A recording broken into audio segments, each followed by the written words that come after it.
හොඳයි ස්වාමීන් වහන්සේ අපි ඉතාමත්ම ගෞරවපූර්වකව පාදවන්දනා තව ටිකක් බැන්නාම තවත් ගෞරවපූර්වක වෙනවා හිටපන්කෝ දෙන්න. සමාවෙන්න ඕන ස්වාමීන් වහන්සේ. ගෙදර ගෑණි ඉන්නවද? ඉන්නවා ස්වාමීන් වහන්සේ. එහෙනම් මම ඊමීට කතා කරන්න හොඳ නැහැ. හොඳයි ස්වාමීන් වහන්සේ අප්‍රමාණ පින් ස්වාමීන් වහන්සේ අපි එහෙමනම් මේ අපේ සිඩ්නි නගරයත් කැන්බරා නගරයත් එකතු වෙලා කරන මේ වැඩමුළුවට ස්වාමීන් වහන්සේගේ පූර්ණ අනුග්‍රහය ලැබීමත් ඒ වගේම නිස්සරණ වනේ අනුග්‍රහය ලැබීමත් ඉතාමත් මගේ කොට සලකනවා ස්වාමීන් වහන්සේ. සුපුරුදු පරිදි අපේ පරණ කණ්ඩායම එකතු වෙලා ඉන්නවා අලුත් සමාජිකයනුත් එක්ක. ස්වාමීන් වහන්සේ මම කෙටියෙන් කියන්න අපි මේ සුරංග මහත්මයාත් ඒ වගේම රේණුකා මහත්මයාත් තමයි මේකට මූලික වෙලාම අපිට මේකට ආරම්භයක් ලබා දුන්නේ. ඉතින් අනිත් අපේ ආර්ය මහත්මයා ලාල් මහත්මයා ඇතුලේ සියලුම කට්ටිය ඒ වගේම බද්‍රා මහත්මිය සියලුම අය එකතු වෙලා තමයි මේක සංවිධානය කරගත්තේ. මම මේ කෙටියෙන් මතක් කරේ ඒගොල්ලන්ටත් පින්දීමේ අදහසින්. ස්වාමීන් වහන්සේ මම අපි ගෞරවයෙන් අපි ඔබ වහන්සේව පාද නමස්කාර කර පිළිගැනගෙන අපේ ප්‍රශ්නෝත්තර වැඩසටහන ඉදිරිපත් කිරීම සඳහා අපි බද්‍රා සහෝදරියට ඉතාමත්ම ගෞරවයෙන් යොමුනවා. බද්‍රා ඔබට පුළුවන් ප්‍රශ්න. හොඳයි බද්‍රා. හොඳයි ස්වාමීන් වහන්සේ. ඉතාම සන්තෝෂයි ඔබ වහන්සේ සමග මේ විදියට කැන්බරා නුවරින් ඉඳලා සම්බන්ධ වීමට ලැබීම. කැන්බරා නුවර මේ වෙනකොට ඔබ වහන්සේගේ දැන ගැනීම සඳහා කියන්න කැමති කැන්බරා ලොක්ඩවුන් කරලා තියෙන්නේ 67 දෙනෙක් දැනට ආසාදිතයන් හම් වෙලා තියෙන නිසා. ඉතින් ඒ විස්තරات එක්ක අපි මේ අපේ ප්‍රශ්න ඉදිරිපත් කිරීම දැන් ආරම්භ කරන්නම්. අද දවසේ අපිට ලැබිලා තියෙනවා දැනට ප්‍රශ්න 8ක්. පළවෙනි ප්‍රශ්නය අවසරයි ගරු ස්වාමින් වහන්සේ. ඔබ වහන්සේගෙන් ලැබූ අවසන් උපදේශ පරිදි පසුගිය මාස දෙක තුල සක්මන් සහ පරයන්ක භාවනාව කෙලිමි. ටික දිනකදී භාවනාව කිසි ඇල්මක් නැතුව කරන්නන් වාලේ කරන ස්වරූපයකට පත්විය. භාවනාව අකණ්ඩව දිනපතා කිරීමට නොහැකි විය. දින කීපයක රාග සිතුවිලි, ද්වේෂ සිතුවිලි සහ මෝහ සිතුවිලි උත්සන්න වී වියුක්ති ක්‍රමන සීමාවද ඉක්මවා ගියේය.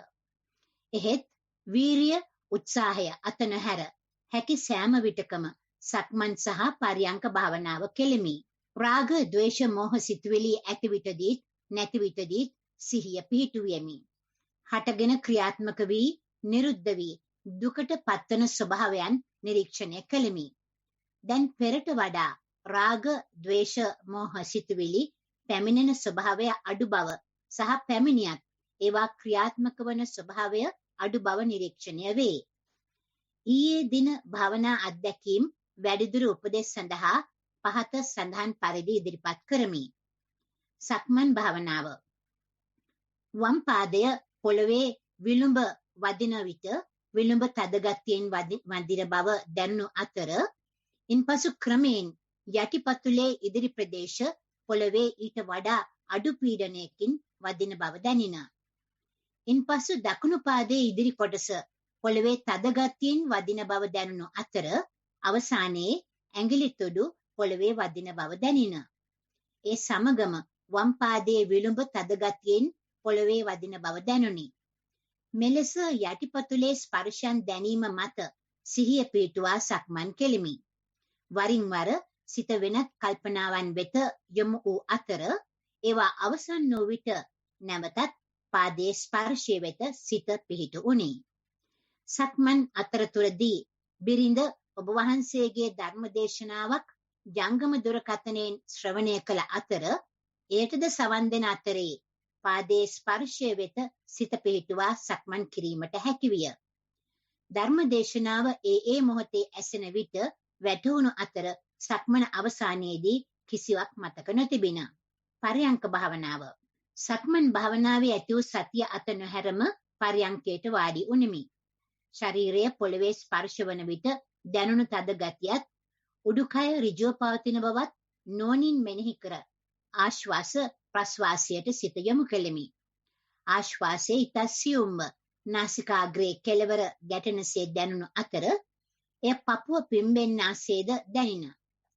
ප්‍රශ්වාසයේ නාසිකාග්‍රේ කෙළවර ඉතසියුම්ව ගැටෙනසේ දැනුණු අතරම එය පපුව හැකිලෙනසේද දැනින.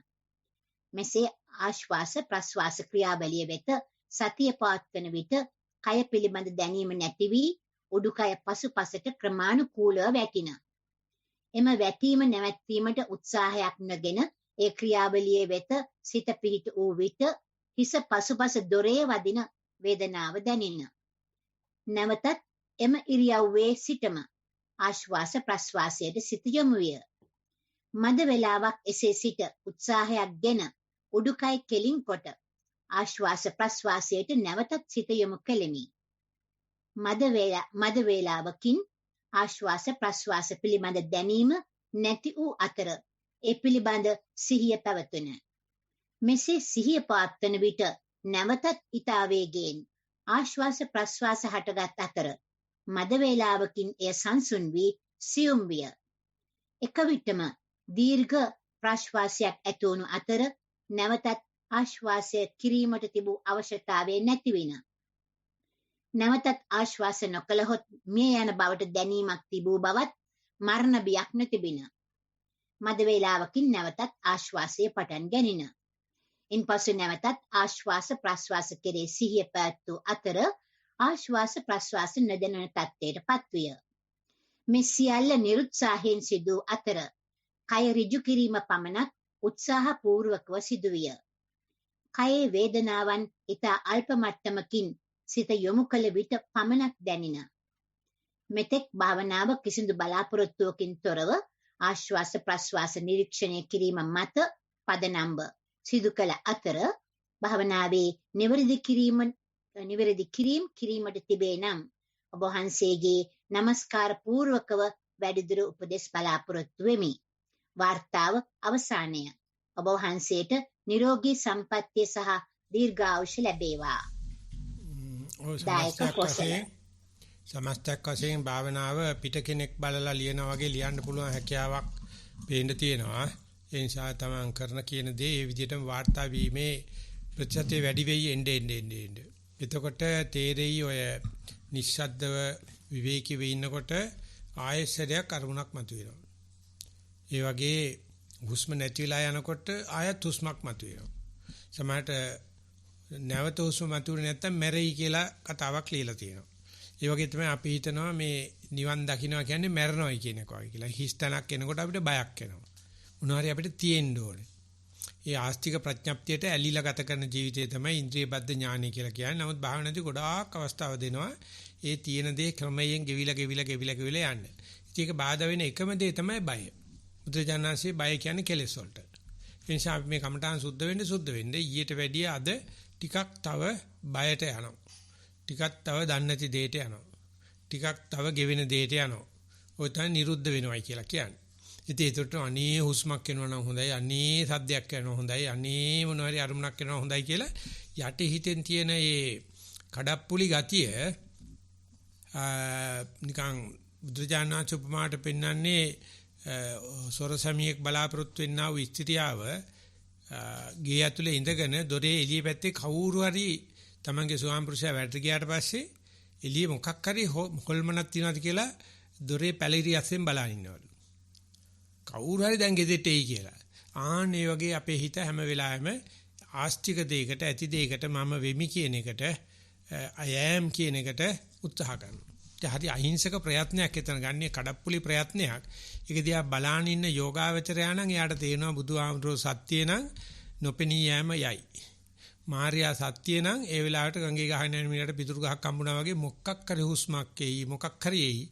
අපි සතුටු වෙන්නේ නැති වෙන තැන ඇති වෙන දෙයටද ඇති වෙච්ච දේ නැති වෙගෙන යන එකටද කියන එකට මේක නා තාම අවධානය යොමු කරලා නැහැ. කරුණාකරලා ඒක අවධානය යොමු කරලා බලන්න. එතකොට ඔය රචනයේට තවත් ඩයිමන්ෂන් එකක් හම්බෙනවා. තව දෘෂ්ටි කෝණයක් ලැබෙනවා. ඔය දැනට කරන ඔය පරතෝ දර්ශනයෙන් බැලුවොත් විතරයි ඒක කරන්න පුළුවන්. ඒසාව විදිහටම කරන ගමන් මේ දෙකෙන් කොයි එකටද Taman කැමති කියලා නිකන් ඔත්තු බලන කෙනෙක් විදිහට බලන සුළුව කරලා වාර්තා කරන්න කියලා කියමු. අපි යනවා ඊගාවට. දෙවෙනි ප්‍රශ්නය. ගෞරවනීය ස්වාමින් වහන්සේ, පසුගිය කමඨහන් වාර්තාවෙන් විතක්ක ਵਿਚාර වචනාර්ථයෙන් දෙකක් වත් සතියෙන් විපස්සනාවේදී විතක්කයට පසුව එන ਵਿਚාරය ඊටාම සමීපව සිදුවන බව දැනගත් බව පැවසුවා. එයට ලද ධර්ම අවවාද ගරු කරමින් ශ්‍රද්ධාවෙන් වීරියෙන් සතිය පැවැත්තුවා. නිදහස් තැනකට සිතපත් වුණා. රාග, ද්වේෂ, මෝහ කිසිම බලපෑමක් නැහැ. ස්වාමින් වහන්සේ වේලාව ගත වෙලා කය හරිම සංවරයි. එකම තැනම භාවිත බහුලීගත කරනවා. සිත තැම්පත්ව බලා ඉන්නවා. මෙතරම් වෙලාවක් ගිහින් කියලා කියවුණා. ධර්ම අවවාද මතකයට ආවා. පසුතැවීමක් කලබලයක් වුණේ නැහැ. පරියන්කේ සාර්ථක අවස්ථාවක් කියලා හිත හදාගෙන සතිය පැවැත්තුවා. ධර්ම අවවාදවල වටිනාකම මෙපමණයි කිව නොහැකි. ධර්ම අවවාද ලැබේවා. තෙරුවන් සරණයි. ඔය වගේ සාර්ථක ජවනිකාවට පස්සේ ආයෙත් හිත කෙලසෙන හැටි බලන්න. ඔය කෙලෙසිච්ච හිතක් යන්තම් ගොඩා වගේ සාර්ථක අවස්ථාවට එන්නේ. ඉතින් කලාතුරකින්නේ ඒක ඉතින් අපි අගේ කරන්න ඕනේ. අගේ වෙනවා. නමුත් ඒ සාර්ථක දේ, එච්චර පවිතුරු දේ, එච්චර නැවුම් දේ, එච්චර උතුම් දේ ඇඟට නොදැනි ආය කෙලසෙන හැටි බලන්න පුළුවන් වෙයිද පරිේශන ස්වරූපේ. මට කියන්න බෑ ඉතින්දි ප්‍රසන්න මනසින් බලන්න කියලා. ඔය කෙලසීම දිහාත් බලන්න පුළුවන් නම් එම කෙලසෙන කෙනෙකුත් නැහැ, කෙලසන කෙනෙකුත් නැහැ. පිරිසුදු වෙන කෙනෙකුත් නැහැ, පිරිසුදු කරන කෙනෙකුත් නැහැ. ඉතින් ওই විතක්කය කරන දෙයක්, ਵਿਚාරේ කරන දෙයක්. ඒ විතක්කේ ගෙනියලා ਵਿਚාරේට වැඩ බාර දෙනවා. පහුවෙනකොට විතක්කේ ටිකක් ඉබේ කෙරෙන්න පටන් ගන්නවා. ඉතින් එතකොට භාවනාව කියන එක මේ බැටන් එක අතින් අතට පාස් වෙන එක රෝබෝ කෙනෙක් අතින් සිද්ධ වෙන්නේ. මිනිස්සු අතින් නෙවෙයි. ඉතින් ඕනනම් දිනන්න පුළුවන්, ඕනනම් පරදින්න පුළුවන් නිකන් මේ වීඩියෝ ගේම් එකක් වගේ. ඉතින් ඒ නිසා එතෙන් යනකොට සමහරකට පදනම නැහැ කියලා කලබල වෙන ගතියක් තියෙනවා. සමහරකට මේක තමයි පදනම, මේක තමයි නිවන, මේක තමයි නිරෝධය කියලා තේරෙනවා. අපි අර කලින් කතා කරපු එකම තමයි. ඉතින් ඒ නිසා මේක නැවත නැවත කිරීම තමයි අරසකාරී නිකන් කියන්න තියෙන්නේ ඩොමෙස්ටික් සිස්ටම් එක. ගෙදර අයට කියලා දෙන්න පුළුවන් ක්‍රමේ. අවබෝධ කරපගෙනකොට නම් කන පැලෙන්න ගහලා කීතයි මේක කරපන් කියලා. ඒකට නෙවෙයිනේ. වැදගත් වෙන්නේ මේක කවදාවත් ත්‍රාංකිරකට ගාගත්තේ නැති කෙනාට මේක කරන එක. ඔය ඔතෙන්ට එන එකයි අමාරු. දැන් මේක නැවත නැවත කරන තරම් පෞරුෂත්වයක් අවශ්‍යයි. නැවත නැවත කරන තරම් ප්‍රතිරූප දේශවාදයක් අවශ්‍යයි. නැවත නැවත කරන තරම් ජීවන රටාවක් අවශ්‍යයි. ඉතින් අපි අන්නේ ටික වග බලා ගන්න. වග බලාගෙන දැන් වැඩමුළුවකට කර දීලා තියෙන්නේ, මුළු දීලා තියෙන්නේ. අපි මේ පරිසරය සකස් කරලා දීලා නැවත නැවතත් මේක වෙන්න ආරිට කවදාකවත් කලබල කරන්න එපා. කවදාකවත් මේක ස්මාර්ට් වෙන්න හදන්න එපා. ඕක තමයි ක්‍රමය. ඕම නැවත නැවත කිරීමයි අපේ තියෙන අනුග්‍රහය. ඒකට එක විපස්සනා අනුග්‍රහිතය කියලා තමයි කියන්නේ. අපි යනවා ඊගාව ප්‍රශ්නෙට. තුන්වෙනි ප්‍රශ්නය.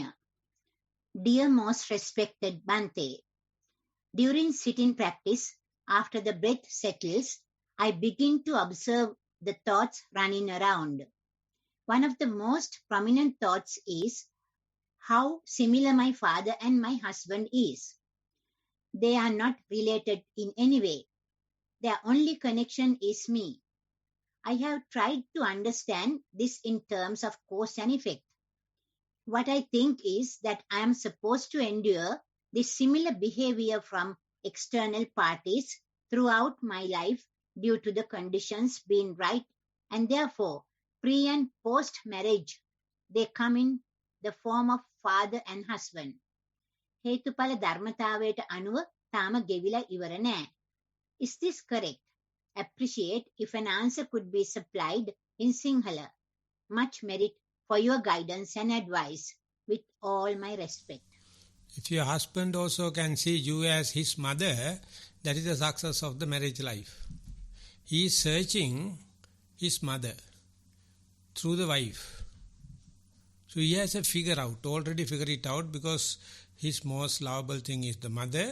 Now he is expecting the same thing from the wife, from the children, from the brothers, sisters and kind of thing. So if that is fit into, it's very rare. If it is the fitting thing, then the marriage life is very successful. And you being a female, you see the husband and the father. And the males are always comparing the wife and the mother. And they have been explored in the psychiatric expeditions and well written. So therefore, if you can fulfill his requirements, being a motherly kind of thing. So Buddha has explained 20 kinds of wives, and one thing is Matu Bhari, just like the mother.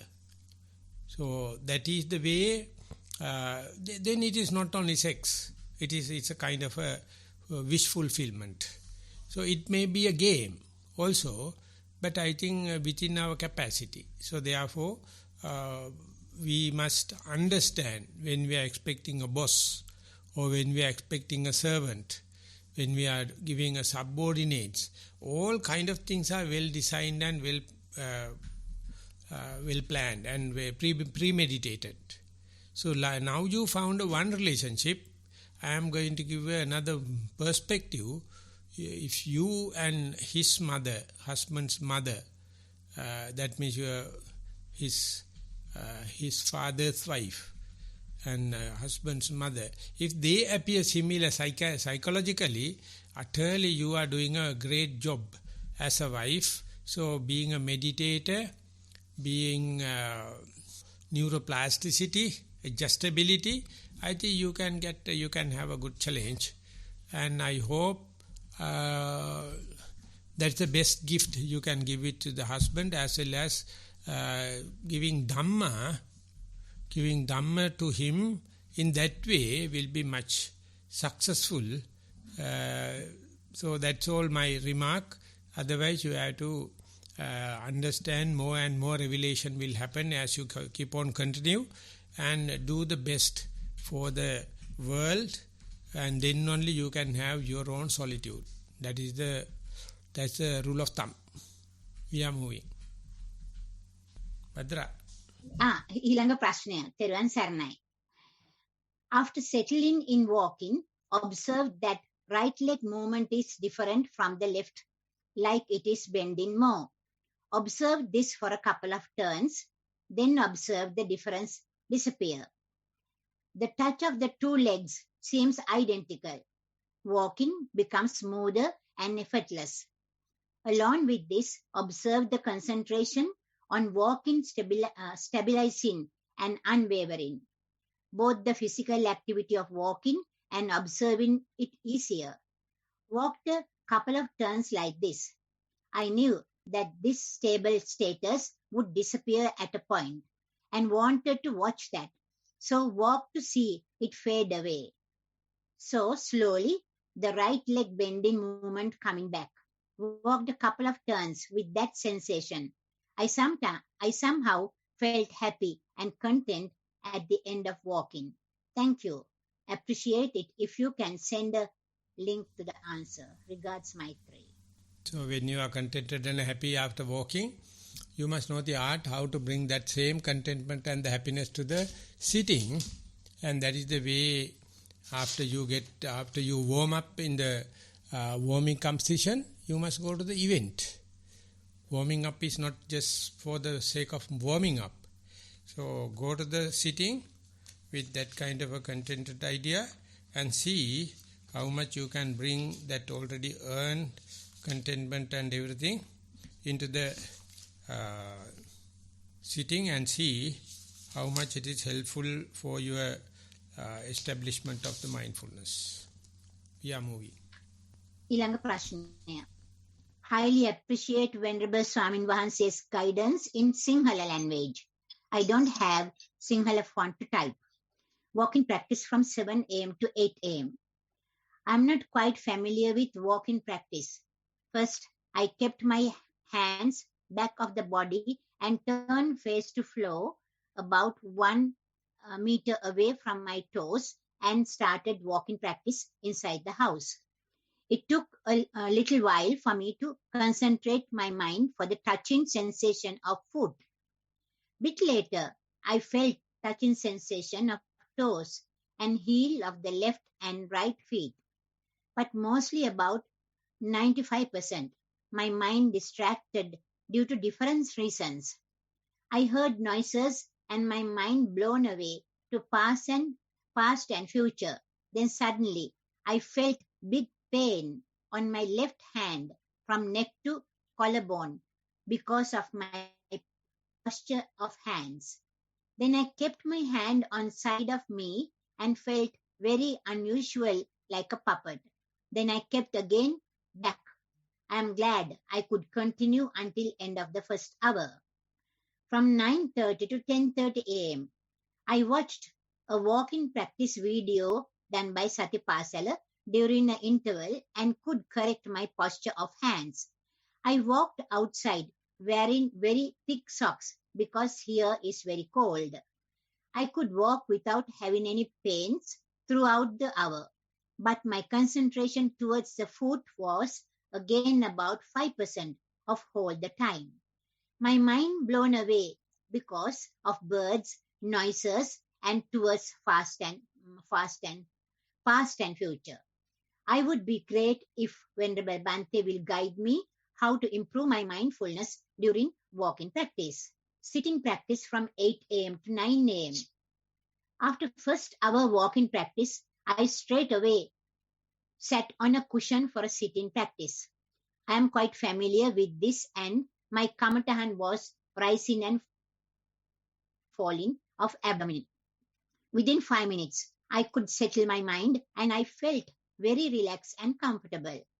Suddenly started a pain of my arm, of my left arm, and I had to change my posture while leaning to a thin cushion. Again, I have started to concentrate to rising and falling of abdominal, and shortly my mind settled down. Gradually, I felt like I was numb, but I never tried to check what has happened. Time to come, I heard doors closed and open. Then sound of a heater, but none of those things were affected to my concentration until bell rang. I enjoyed my calm and quiet mind. From 10:30 to 11:30 a.m. After another round of walking practice, I sat on a cushion, concentrated to rising and falling of abdominal and calmed down my mind very quickly, but not quite like previous hour, because time to time my mind blown away. I understand it. It then disappeared and very relaxed. Suddenly little pain started on my left hand and I couldn't concentrate. Then I opened my eyes and checked the time and stretched my hands. Again, tried to concentrate to Kamatahan. But around 11:20 a.m., I stopped my meditation because of this nasty pain. Venerable Bhante, I will appreciate your advice, guidance towards my practice to improve my mindfulness. Yeah, you gave a series of activities, walking, sitting. The report indicates some kind of improvements and some inputs from the videos and kind of thing. It's okay. So that means you are gathering the ground, gaining the ground. And if you can give the best walking and sitting in future, it would do. So therefore, write whatever you feel the best in your walking experience and whatever you feel the best in sitting experience will indicate the journey, will indicate the progress. So presently it is happening smoothly. Your main task is to not to disturb the trend. That is we call facilitating. Anugraha.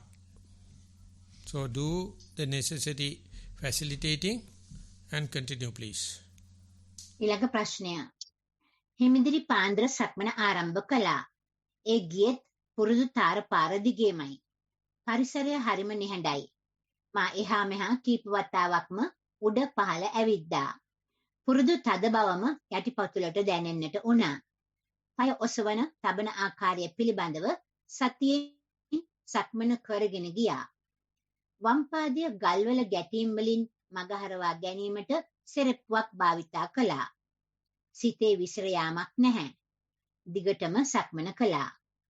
ඔබ වහන්සේ පෙර දින කමඨහන් පිරිසිදු කිරීමේදී දෙන ලද උපදෙස් වලට අනුව වෙල අද්දර කහපාට මල් යාය දැස බැලුවා. ඒ තියෙන්නේ හැරෙන තැන. හැරෙන ගමම්ම සාමාන්‍ය විදියට බැලුවා. මල් පිරිච්ච එක ගහයි තිබුණේ. අනෙක් ගස්වල මල් මැලවිලා අව පැහැයටත් හැරිලා. මල් ගස් දෙක අතර තිබුණේ ධර්මතාවයක් පමණයි. හරිම පැහැදිලි. මල් පිරුණ ගහ මනාප බවක් ලබා දුන්නත් අනෙක් මල් ගස්වලට සාපේක්ෂව ඒ උපේක්ෂාවෙන් විඳගත්තා. මනාප බව తాවකාලිකයි, අනිත්‍යයි. අනතුරුව නැවත පාදයේ වෙත සිත යොමු කළා. ක්ෂණයකින් මේ සිත් සමූහය හට ගනිද්දිම කය නැවතීමකින් තොරවම සක්මන කරගෙන ගියා. එහි ප්‍රපංච විප්නේ එතනිමාවට පත් වුණා. වරින් වර සෙරප්පුවේ ගැටෙන ගල් ඉස්සරහට විසිවී යද්දී ඒ දෙසට සිත යොමු වුණා. මෙසේ සතිමත්ව පැයකට ආසන්න කාලයක් සක්මන් කළා. පර්යංක භාවනාව. සිත හොඳින් තැම්පත්ව තිබුණා. කයද එලෙසම පැවතුණා. සිත කය නිහඬ වීමත් සමගම කයේ මස් පිඩුවල චංචල ස්වභාවයත් අනෙක් වෙලාවට වඩා හොඳින් ප්‍රකට වුණා. ඒ දෙස නොකඩවාම බලා හිටියා. බලාගෙන හිටින්නටත් බැරි තරම් වේගයකින් එය අනිත්‍යයටද එක් වෙනවා. හරියට පෙන පිඩුවක පෙන බබුලක් මිදියන්නාසේ. මේ ක්‍රියාවලිය කය පුරාම සිදු වෙනවා. ඒ හොඳින් නිරීක්ෂණය කරනවා. ඒ ස්වභාවය හිතන්නටත් බැරි තරම් වේගවත්. මේ ව්‍යාධියේ ස්වභාවයයි. එලෙස නොදැනෙන අවස්ථාද තියෙනවා. තෙල් ගැල්වීම ඒ ටික වේලාවකින් සිදු වූ නිසා වැඩි කාලයක් පර්යංකේ රැඳී සිටින්නට උනේ නැහැ. තෙල් ගල්වන විටදී හැකිතාක් දුරට සතිමත්ව රැක ගන්නට වෙහෙස දරනවා. සතිමත් බව රැක ගන්නට වෙහෙස දරනවා. කයට දැනෙන සියලුම දැනීම් තුලින් ධාතු ස්වභාවයන් ප්‍රකට වෙනවා. මේ හැරෙන්නට දවසේ අනෙක් වේලාවන්හිදීද සතිමත්ව ඉන්නට වෙර දරනවා. ගෞරවනීය ස්වාමින් වහන්සේ, මේ තවදුරටත් කරගෙන යාම සඳහා ඔබ වහන්සේගේ කාරුණික උපදෙස් ලබා දෙන සේක්වා. ඔබ වහන්සේට නිරෝගී සැපයත් නිවනේ සැනසීමත් සැමටද එසේම වේවා. නිවනේ සැනසීමත් ලැබේවා. සැමටද එසේම වේවා. පෙරුවන් සරණයි. මේ දිගට වැඩ කටයුතු කරගෙන යන කෙනෙක් ඉතින් සාය පුරුදු විදියට සක්මන කරලා සක්මණෙන් පස්සේ පරියන්කේට යන පුරුද්ද දිගටම කරගෙන යන්න. සක්මණේ සාර්ථකත්වයේ අනුව තමයි පෙර නිමිත්ත පහළ වෙන්නේ. මල්යායේ ගායක ගහ පිපිලා තියෙනවා නැත්නම් අනික ඔක්කොම පාර වෙලා තියෙන ඒව ඔක්කොම අපේ හිත යනකොට තිබුණු හිතේ ගතිය තමයි. ඔක යායක් කරලා ඕනම් බලන්න පුළුවන් නැත්නම් යායක පිච්ච තනි ගහක් විතර බලන්නත් පුළුවන්. ඉතින් ඒක නිමිත්තක් විදිහට ගන්න මිසක් ඔක යථාර්ථ විදිහට ගන්න නැතුව දිගටකරනද කෙසේ නමුත් ඒව දිහා බැලීම සහ ඒව ගැන අදහස් ප්‍රකාශ කිරීම දැන් එච්චර බරක් නැතුව කරන්න ඉගෙන ගනි. ඒව නිකන් సౌందර්යයක් විතරයි. මේ ළඟදී අපි අතර සාකච්ඡාවට භාජන වෙච්ච දෙයක් තමයි රණ්ඩුවකට කියලා කියන්න පුළුවන්. අපි මේ බලන්නේ නිවුස් නෙවෙයි. අපි බලන්නේ CNN ආදී සමාගම් වල කරන එන්ටර්ටේන්මන්ට් එක. ඔය 1000ක් මරනවා කියන එක ඒගොල්ලන්ට එන්ටර්ටේන්මන්ට් එකක්. අපිට නිවුස් එකක් වුණාට. ඒ නිසා ඒගොල්ලෝ නිවුස් හදනවා නෙවෙයි කරන්නේ. එන්ටර්ටේන්මන්ට්ස් හදනවා. ඕක තමයි හිත කරන්නේ. අපි වට බැන්නට මිනිසුන්ට ඕන එන්ටර්ටේන්මන්ට් එකක් මොකක් හරි. මිනිසුන්ට ඕනේ මොනවා හරි මායාවක් මවාගත්තු දෙයක්. ඉතින් හිත දන්නවා ඒක. ඒ නිසා හිත හදලා දෙනවා. ඉතින් හිත ගිය තැන ආදර රජ මාලිගාව සෑදී. මලගෙදරත් හැදෙන්නේ ඔහොම තමයි. ඒ නිසා ඊට සාපේක්ෂව අපිට සතිය දැන් තියෙනවා මූල කර්මස්ථානයේ තියෙනවා. ඉන්නේ ඉරියව්ව නැත්නම් කය තියෙනවා. අපි බලමු එව්වත් කවදා හරි දිය වෙලා යනකම් ඔය පේන මල්යායේ මල් ගහකට පොඩි වුණා වගේ එව්වත් දිය වෙලා යනකම් අපි දිගට යන්න ඕනේ. ඒක මේ අසුබ දර්ශනයක්වත් අභාග්‍ය සම්පන්න දෙයක්වත් නෙවෙයි. ඒක තමයි ස්වභාවය. අනේ ඒක හිතේ තියාගෙන ඒක කියන්නේ අපි සූදානම් ශරීරය කියලා හිතේ තියාගෙන ඉදිරියට යන්න කියලා කියන්න පුළුවන්. ඊළඟ ප්‍රශ්නය. තෙරුවන් සරණයි. ගරු ස්වාමින් වහන්සේ. සක්මන් භාවනාව සතිමත්ව සිදු කළා. ආරම්භයේදී සක්මන තරමක් රළු ලෙස දැනුණත් අවසානයේ දක්වාම පූර්ණ ලෙසට පාදයේ පොළවේ ස්පර්ශ වන බව දැනුණා. નિરાයාසයෙන් වන බව සහ සියුම්ම සක්මන සිදුවන බවෙහි දැනීම එන්නම වැඩි වූවා. සිතුවිලි ආවත් ඉන් කිසිදු බාධාවක් දැනුනේම නැහැ. පරියංක භාවනාව සැහැල්ලුවෙන් පැමිණෙන අරමුණු නිරීක්ෂණය කළා. සිතුවිලි පැමිණියා ඒවා දෙස කිසිදු අදහසකින් තොරව බලා සිටියා. සාමාන්‍ය ජීවිතය පැමිණෙන සිතුවිලි දෙස කිසිදු අරමුණකින් තොරව බලා සිටිය හැකි බව අත්විඳිනවා. බොහෝ සිතුවිලි පැමිණීමත් සමගම එය නීවරණයක් බවයි සිහියට එන්නේ. සම්මුතියේ වැඩිපුරම දුක් විය යුතු, කලබල විය යුතු අවස්ථාවන් පැමිණි විටද ඒ සියල්ලම ධර්මතාවයක් ලෙස හැඟෙන අතරම කළ යුතු කාර්ය කිරීමට කිසිදු මැලි බවක් නොදැනේ.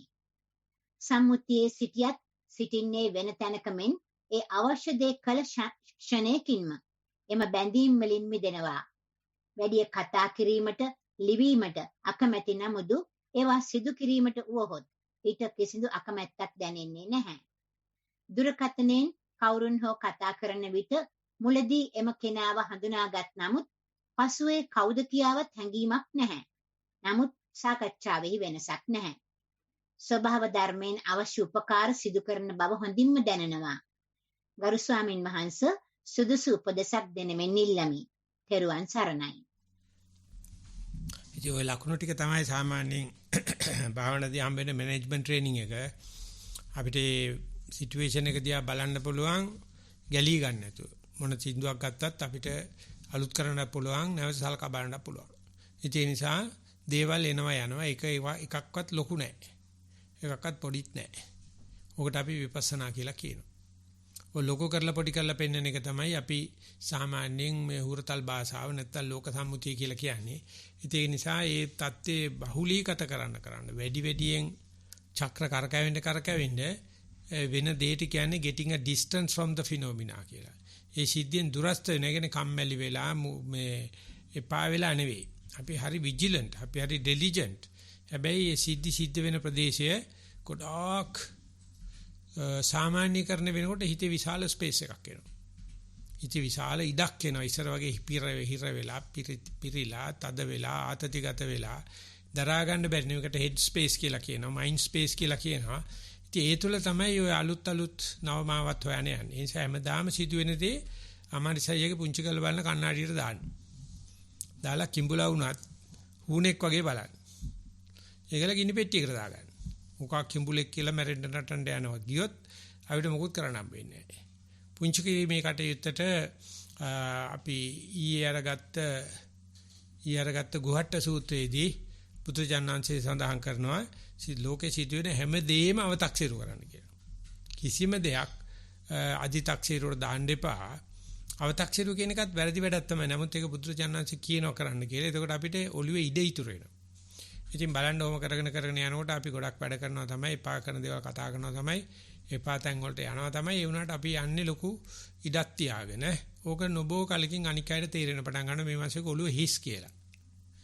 දේශපාලනඥයෙකුට අවශ්‍ය කරන ප්‍රධානම ක්වොලිෆිකේෂන් එක ඔච්චරයි. ඔළුවේ මොකක්වත් වැඩ ගන්න නැහැ. Factory fresh. හොඳම මැනේජ්මන්ට් එකක් හොදන තියෙන්නේ. ඕක හොඳට දකිමින් Tamange වැඩක් බලා ගන්න. Be mindful, mind your own business කියලා කියනවා අපි ඒකට. ඊළඟ ප්‍රශ්නය. ගෞරවනීය ස්වාමින් වහන්සේ, තෙරුවන් සරණයි. හිමිදිරි උදයේම සක්මන් පටන් ගත්තා. උදේ වුණත් ඇඟට සිසිලසක් තිබුණේ නැහැ. මද උණුසුම් ගතියක් දැනුණා. වාහන වල ශබ්දය දිගටම ඇසුණා. ඒටද කන් දුන්නා. ළඟින් ලොකුවට ශබ්ද ඇසී පසුව නැසී යන අයුරුත් නිරීක්ෂණය වුණා. සිරුරේ කම්පන චංචල සියල්ල වැටහුණා. සක්මන් කරන විටද සිරුර දහඩිය දැම්මා. දිගටම සක්මන් කරගෙන ගියා. හැරෙන තැන්වලදී සිරුරේ චංචල ගති වෙනස් වන අයුරු නිරීක්ෂණය වුණා. මෙසේ විනාඩි 40ක් පමණ සක්මන් කළා. එතනින් පසු පර්යංකය සඳහා පැමිණියා. සුපුරුදු අසුනේ ඍජුව ඉඳගත්තා. කයේ බර අසුන උසුලන ආකාරය වැටහුණා. ඇඟිලි බිමට තද වී විලුඹ ඉස්සී තිබුණා. ශබ්දවලට කන් දුන්නා. ස්වල්ප මොහොතකින් ශරීරයේ දෙස බැලුවා. පිම්බීම හැකිලිම පළමුව වැටහුණා. කලබලයක් නැති පිම්බීමත් හැකිලීමත් අද්දුටුවා. පිම්බීමේ සිදුවී තත්පර ගණනකින් හැකිලීම සිදුවන බව තේරුණා. එසේ තිබී පිම්බීම හැකිලීම ඊ타ත්ම සංසුන් වුණා. ඒ අතරතුර මා සිත දෙස බැලුවා. ඊ타මත් නිශ්චල වූ සිත ගැඹුරටම නිරීක්ෂණය කළා. ඊ타මත් ගැඹුරට නිරීක්ෂණය කළා. වැටහුණා සිත ඇතුලේ අතීත කතාවක් සිදුවන බව වැටහුණා. මා ඒට කන් දුන්නේ නැහැ. ඒ මට අවශ්‍ය නැහැ. නැවත මා ශරීරයේ දෙස බැලුවා. ශරීරයේ වේදනාවන් කිසිවක් දැනුනේ නැහැ. පිම්බීම හැකිලිම දෙස බැලුවා. ඒ එසේම තැම්පත් වී තිබුණා. මුහුණ දිගේ දහඩිය දැම්මා. මුළු ඇඟම රත් වුණා. නමුත් මා එසේම සිටියා. හරියට පිළිමයක් තිබ්බාසේ කිසිම සැලවීමක් නැතුව විනාඩි 45ක් පමණ ඉන්නට ලැබුණා. ඉන්පසු මා පර්යන්කේ නිමා කළා. ගෞරවනීය ස්වාමින් වහන්සේ නිතිපතා උපදෙස් දෙන ඔබ වහන්සේගෙන් අද දිනද උපදෙස් පතමි. ගරු ස්වාමින් වහන්සේට තෙරුවන් සරණයි. සංවිධායක මඩුල්ලට තෙරුවන් සරණයි. මේ බද්දරට කියුනේ පිම්බීමක් කියලා. හැබැයි පිම්බීමක් කියලා. හරි ඒ වගේ වේවා කියලා ප්‍රාර්ථනා කරනවා. හැම පිම්බීමක්ම පිම්බීමක් වේවා. හැම ආස්වාදයක්ම ආස්වාදයක් වේවා. ඒක හැමදාම ওই නත්තල් නෑ බබෝ හැබැයි හරිද? ඉඳලා හිටලා තමයි පිම්බීමක් බවටපත් වෙන්නේ. ඒකෙන් කියන්නේ පින් තියනයි කියලා. ඒකෙන් කියන්නේ අපිට පාරමී ශක්ති සහ භව සම්පatti කරයි කියලා. ඉතින් ඒ පිම්බීමට අපි යනකම් කෙම්බීමක් බවටපත් වෙනකම් අපි මේ ගමන යන්න උන. අතරමඟදී ගොඩාක් කටුකොහල් හම්බ වෙනවා. ගොඩාක් ප්‍රශ්න අතු වෙනවා. ඒක නැතිවක් නෙවෙයි. නමුත් පිම්බීමක් දකින්නවත් ලැබීම පිම්බීමක් කරා කලාතුරකින් වෙන එකක්. ඒක කට වැරදිලා බද්දට කියුණාට ඕක තමයි වෙන්නේ. ලියලා තිබුණේ එහෙමයි. ඵලයන් යන්න. ඇත්තටම. පිම්බීමක් කියලා ලියනවා ආස්වාදයක් කියලා කියනවා. කමක් නැහැ. කොහොම හරි ওই දෙක පටලවෙන්න ඕනේ බද්දරා. පටලවිච්ච දවසේ හැම පිම්බීමක්ම පිම්බීමක් වෙනවා.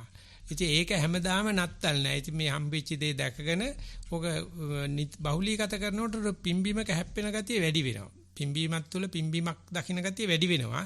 ඒකට කියනවා ප්‍රසන්න මනස කියලා. මේ පිම්බීමත් තුළ පිම්බීමක් හේවුවට හම්බෙන්නේ නැති වෙච්චාම කනගාටු වෙනකට කියනවා පදුට්ට මනස කියලා. ඉතින් අපි මේක ලැබෙයි කියලා හිතාගෙන ඒ යන ගමන බුදුහාමුදුරු අනුමත කරලා තියෙනවා. ඒ ජීවිතයේම සුඛයක් කියලා තියෙනවා. මනසාචේ පසන්නේන බාසතිවා කරෝතිවා තතෝනං සුඛමං වේති ඡායාව අනපායිනී. ඒ විදිහට පිම්බීමක් පාස පිම්බීමක් දකින්නවනම් ඒ පසන්න මනසෙන් කතා කරත් ක්‍රියා කරත් සුඛය ලැබෙනවා. තමයි පිටිපස්සෙන හේවණල්ලක් වගේ. ඉතින් ඒක බද්දටත් කමඨාන සුද්ධ වේවා ලියපු කෙනාටත් කමඨාන සුද්ධ වේවා කියලා ප්‍රාර්ථනා කරනවා. ඊළඟ අවසාන ප්‍රශ්නය. තෙරුවන් සරණයි. ගෞරවනීය ස්වාමින් වහන්සේ සතිමත් සක්මන පය පොළවේ ස්පර්ශ වන ආකාරයේ දෙස බලමින් සක්මන ආරම්භ කළෙමි. පියවර 20ක් 30ක් පමණ පය දෙස බලමින් ගමන් කළ හැක. පය භාගයකට පමණ පසු සක්මන වෙන අයකු ඇවිදින්නාසේ බලා සිටිය හැකිය. ශබ්ද පැමිණිමුත් බාධාවක් නොමැත. සතිමත් පර්යංකය.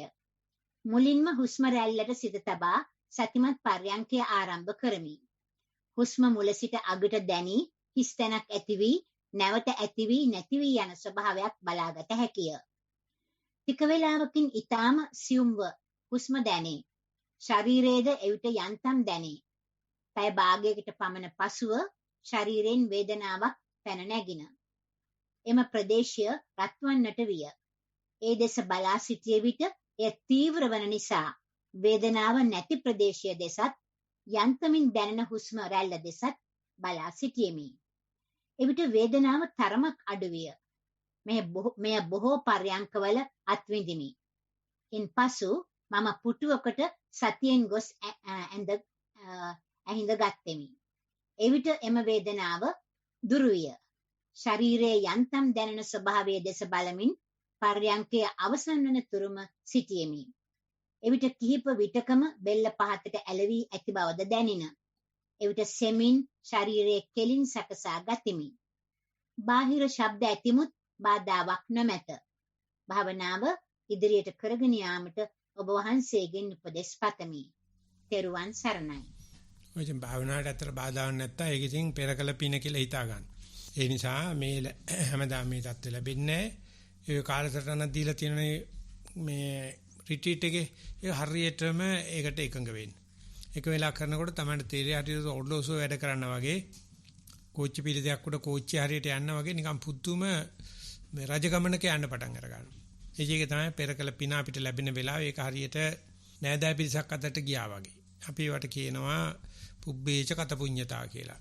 ඉතින් උපදේශයක් නෙවෙයි මම මේ කියන්නේ පවන්සලීමක් විතරයි. ඒවට කියනවා සම්පහන්සනේ කියලා. ඒ හම්බෙච්ච වෙලාවේ නැවාපු වෙලාවේ කොට වෙන්න උලන් තියනවා රුවල් නැව පදව ගන්න.